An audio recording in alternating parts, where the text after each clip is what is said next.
به نام خدا، درود و صلوات به فرستاده او. سلام و درودی به پایان بیننده عزیز.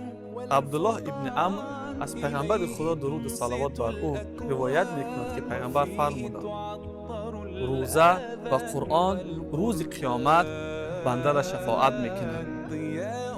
روزه میگوید: خدایا، این بنده را از نوشیدن، آشامیدن از شهوت روزانه باز ماندم.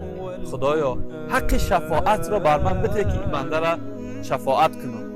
و خداوند این حق برای روزه میدهد. و قرآن میگوید که خداوندا، حق شفاعت برای من بده که چون این بنده شبهای رمضانی خواب را کنار میگذاشت و تلاوت من میکرد. پس خداوند این اجازت هم برای قرآن میتیه، قرآن هم بنده را شفاعت میکنه.